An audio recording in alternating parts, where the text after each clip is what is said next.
Alright. Hi, my name is Trevor, and I'll be going over catching as my motor skill. So catching is the most common one to use, is the most common one to learn, but it was the one that I think is like the most important to me, or I like the most. So some developmental characteristics with catching is that some early skills. So when you're really young, when you're like a little baby, is you'll first start using these skills. So you'll rigidly position your arms and hands, so you always keep them extended and straight. You'll tap the ball to your chest, and you turn your head away or you close your eyes. So basically, and this isn't a good ball to use an example because when you're younger you use a giant ball most likely. So you keep your arms out when you catch it. You'll keep it like that, but you always tap it to your chest usually. And then when you see the ball coming at you, you'll tend to turn your head and close your eyes like that. That's just normally what we do. And then as you get older, your proficient skills show up. So these, again, these show up as you develop your catching. So as you keep working on it, your hands will give with the ball. So instead of catching it like that, you'll start to drop your hand with it to kind of absorb the force of the ball, like that. The catcher will move in any direction to better position themselves for the catch. So when you're a kid, I hope you can see me. If it's over here, you'll move to catch it, whereas when you're younger, you kind of just stick your arms out and hope you catch it. And then your fingers will point up or down depending on where the ball is. So if I'm catching it up here, my fingers are going to point up. If the ball is going down here, my fingers will catch it pointing down. You won't catch it like this, and you won't catch it like this because it's uncomfortable and it's just not what you will want to do. A developmental sequence. So due to the many variables that come with catching a ball, such as gravity, size of the ball, where you're going to move, the wind, there's so many variables that can come into play. It's harder to identify developmental sequences. It is the hardest one to identify sequences out of all the locomotor or ballistic skills. So a study by Habenstricker, Brana, and Seefeld conducted a validation of developmental sequence in two-handed catching. So they basically they just did this test with a bunch of kids, and where they used this information, they were able to create a table that can help place observation points to where development should be. So they used a bunch, and they noticed that boys kind of progressed better than girls, but the girls still progressed. It just was like a little bit slower. Basically, with it, they just found like a good kind of range of like where you should be at in your life with your coordination and your ability to catch. There's 3 sequences that go in the developmental sequence. So based off those findings, and it's how your arms, your hands, and your body move. And those are all 3 connected when it comes to catching.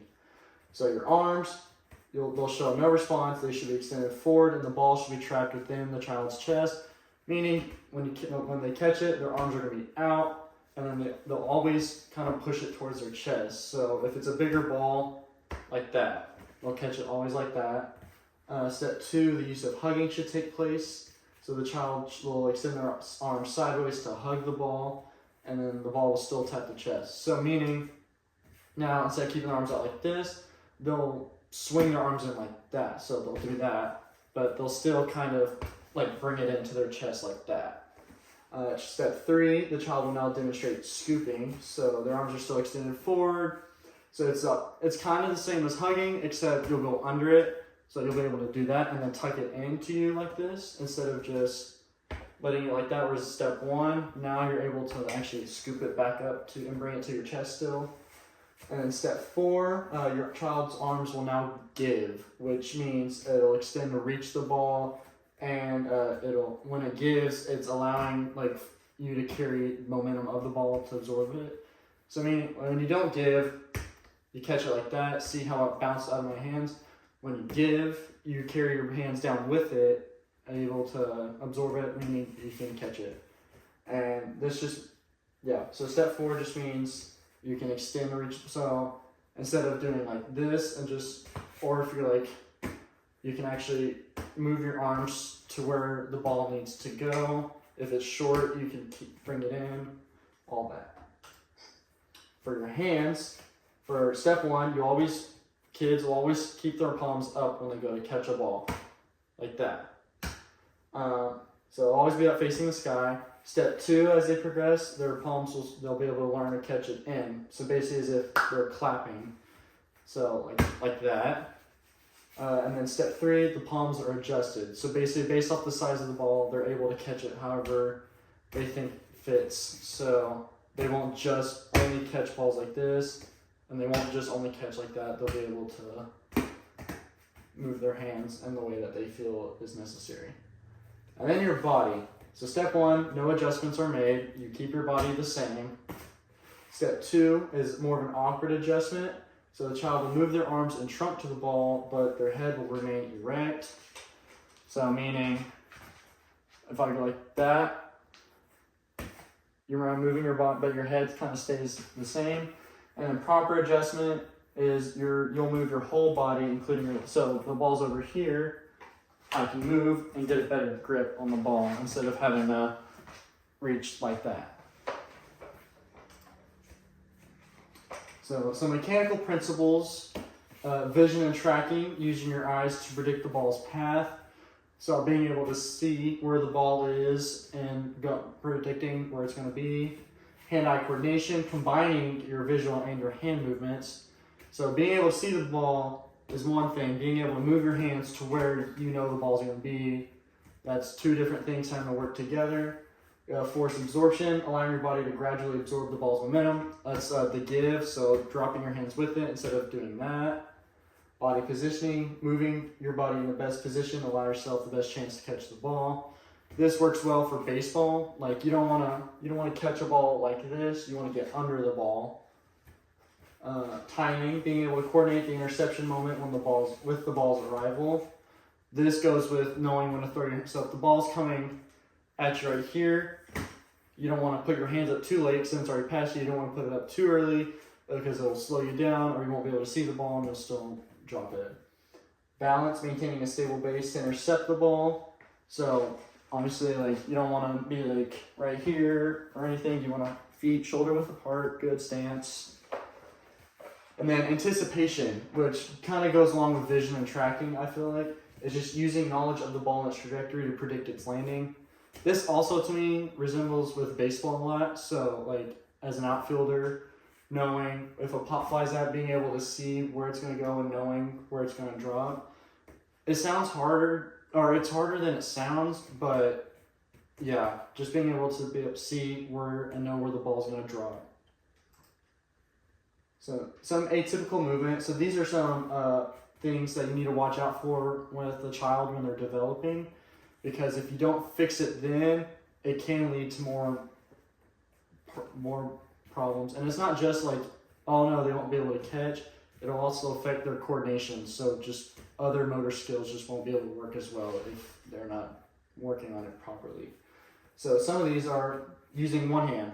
Now, we all know, like nowadays when you're older, you can use one hand, but when you're 2 and 3 years old developing, you shouldn't want to use one hand. And if a child is using one hand, that means that they're choosing favoritism over one side, and that's just not good because you want to work both sides, and it'll lead to coordination problems in the future.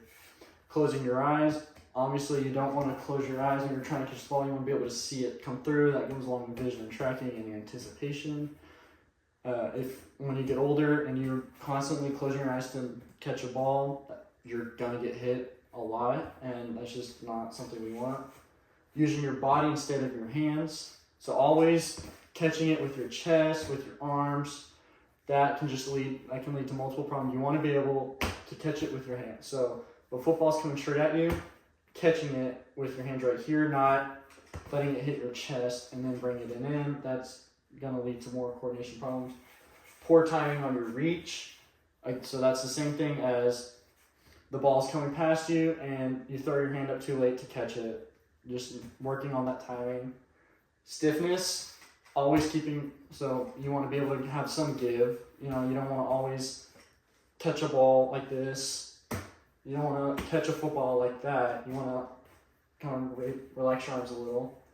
Over-reliance on visual or auditory cues. So as a kid, sometimes they'll like to let it bounce first before they catch it. And sometimes it can be good, but you want to like make sure that they're knowing how to catch it off the bounce. Not watch, because it's easier to watch it come off a bounce, but you want to be able to train them to not do that.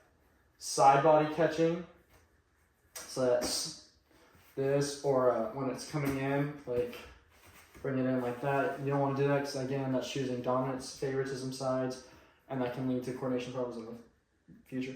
And then fear or hesitation, that is just, obviously you don't want that ever, because that's just a confidence issue. And if they're always scared of getting hit by the ball, they're going to get hit by the ball, So you want to teach them that it's okay to not be scared of the ball and that it's okay to catch it. So development across the lifespan. You're always going to develop your catching throughout your lifespan. It's not just catching, though. It's your coordination and your motor skills, as well as your hand-eye coordination, that will continue to develop. So I'll go over kind of the stages of the life and like where your catching comes into play. So early childhood, 2 to 5, like I said, you're learning the beginning to catch the ball, your use of your chest or body to secure the ball, and your hand-eye coordination is immature. So if you've ever seen a little kid catch a ball, it's that they can't see, like it's still developing. And they will prefer two-hand catching. They will not want to they're not going to try and Odell the ball, like one-handed catch it every time. Middle childhood, 6 to 9. This is, your catching becomes more consistent. You'll start to see them, they'll start catching the ball more. The ball can be smaller and faster, so you can move from a giant ball to more of like volleyball, footballs, baseballs. You can throw it a little harder, but you're not going to be like chunking it at them. Your body begins to adjust and your hands start to give for force absorption. So this is when you'll start moving from this to this, and then your timing and coordination will begin to improve, and the child can catch on the move or after the bounce. So they'll become better at being able to see it, where it's going, and be able to catch from there. Late childhood, 10 to 12. Catching is more fluid and automatic. At this point, it's really easy to catch and see where the ball trajectory is more anticipated, and two hands are used more effectively now. You're able to catch a ball under pressure games. So this is when people start playing games, and this is when, you're actually competing in games. Because younger, when you're still learning to catch, the ball, T-ball is not that competitive, but when you get to here, you start getting into flag football, PV football, youth baseball, all basketball, all that. And so you're able to actually be in a competitive setting and know how to catch a ball. Your speed, timing, and reaction are improved, and your integration of sensory cues are improved as well. Adolescence, this is 13 to 18. So this is middle schoolers, high schoolers, all of that. So your adult levels of catching are reached with accuracy and consistency. So basically your accuracy and consistency is almost there, and it's still growing. It's at an adult level. The balls can move faster and irregularly, and they can be handled better. So meaning wild hops, grounders, you're able to see it better and catch it. You're able to, in baseball, you can hit a curveball if you can see it better. Footballs, if it's not a perfect spiral, you're able to see it and catch it. Catching is combined with running and jumping. Again, so this is allowing for more baseball, football sports. You're able to run, watch the ball as you're running, and anticipate where the ball is going to be. Your peak levels of muscle strength, coordination, and reaction times are reached. So they're not going to get super, super high and super better. They're for most people, you're at your max strength when it comes to catching. Not in general, but your muscle strength for catching, your coordination time for the ball, these are kind of just at a max right here. And then your tactical levels of when and where to catch are improved. So knowing what you should catch, when, how, all that is better. Instead of where you're just catching everything, you actually know. Adulthood, this is what else from Odell.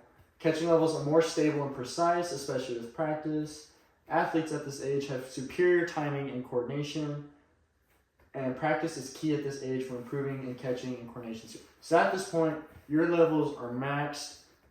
There's a slight increase, and that's only with the best of the best who work every day at catching and performing.